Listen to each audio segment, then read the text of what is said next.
Last week out of 1 Peter, speaking of the believing part, you know, where Thomas said, I'm not going to believe. And Jesus said, well, that's, you know, and Thomas goes, wow,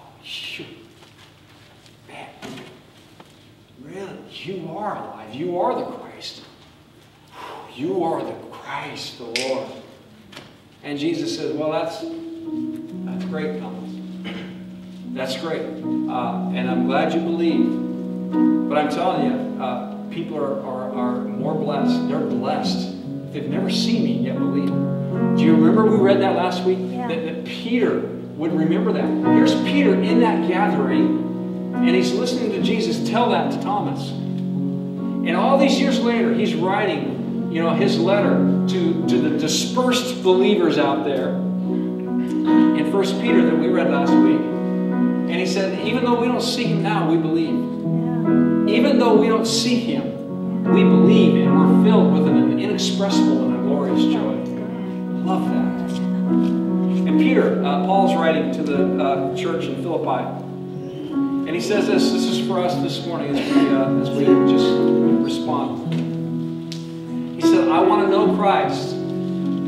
Okay, let's personalize this.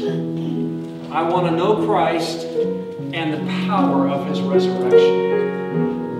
Thinking that he's saying, well, no, and we're like, how can this be? This is past tense. The resurrection has already happened, and for us, the resurrection already happened a long time ago. But we look at this and we say, well, wait a second, okay, let's do this. The Word is for me. The Word is alive. I want to know Christ and the power of his resurrection. The same power, Romans 8:11. The same power that raised Christ from the dead dwells in you. Look at life. I want to know Christ and the power of his resurrection.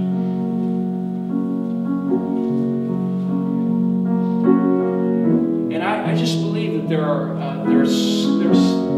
needs in our lives, you know. And I just look across. Some I know and some I don't know. And I just know that some of you are. This morning, you're dealing with doubt, and you're dealing with unbelief, and you're dealing with a sense of purposelessness, and even with fear of the future, fear of what's going to happen.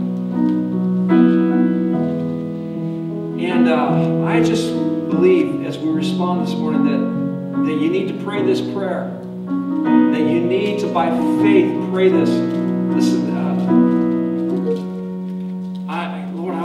Christ and the power of his resurrection. I need his resurrection power in my life. I need all of that grace. I need all of that grace. That dunamis, the power, the supernatural thing. I want to know that in my life. And the fellowship. I want to know the fellowship of sharing in his sufferings, becoming like him in his death. Like him in his death? What is that? Well, he died for sin, and we die to sin. He said, unless you take up your cross, it simply means dying to ourselves.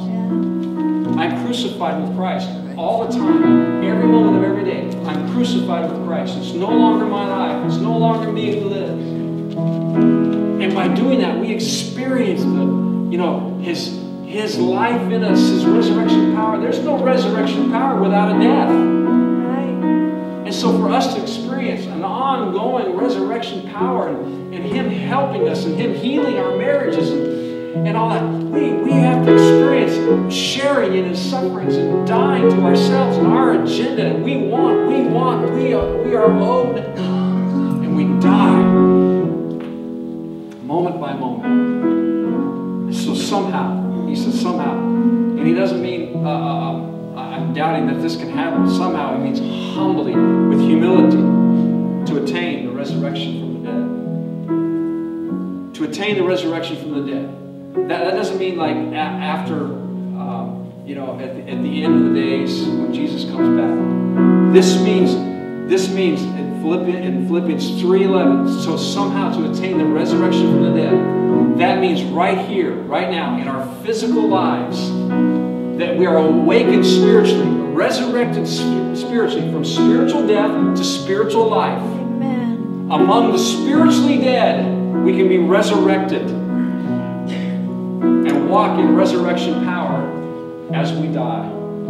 It's a beautiful thing. And here's the thing, it's the resurrected power of Christ, the nearness of Christ. We can't look back as historians. We have to say, now. I need His presence now. And His presence in your life will take care of it. It will address every issue that you're dealing with. You can keep it to yourself and say, I'm going to deal with it. I'm going to deal with it. And then you block, by not dying to yourself and your agenda, you block His resurrection power in your life. Yeah. It's a tragedy, but His love and His life and His power is available to us today. Amen. Let's serve communion if we can, gentlemen.